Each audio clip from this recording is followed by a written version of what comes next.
সম্পূর্ণভাবে রাজ্যের দায়ী। 2016 সাল,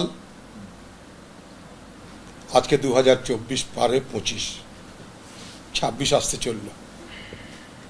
মনে করুন 10 বছর এইভাবেই বাংলার যুবকদের সঙ্গে, যুবতীদের সঙ্গে বাংলার মুখ্যমন্ত্রী তাদের জীবন নিয়ে জুয়া খেলেছেন।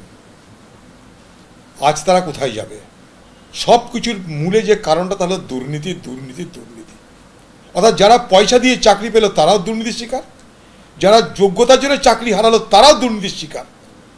অর্থাৎ আপনি যেদিকে যাবেন সেদিকে কিন্তু মূল কারণটা দুর্নীতি। আর এই রাজ্যে শুধু দুর্নীতি হয়েই ক্ষান্ত থাকছে না, এই দুর্নীতিকে ধামাচাপা দেওয়ার জন্য আমার আপনার ট্যাক্সের টাকা নিয়ে হাইকোর্ট, সুপ্রিম কোর্টে লক্ষ লক্ষ কোটি কোটি টাকা খরচ করেও যাচ্ছে।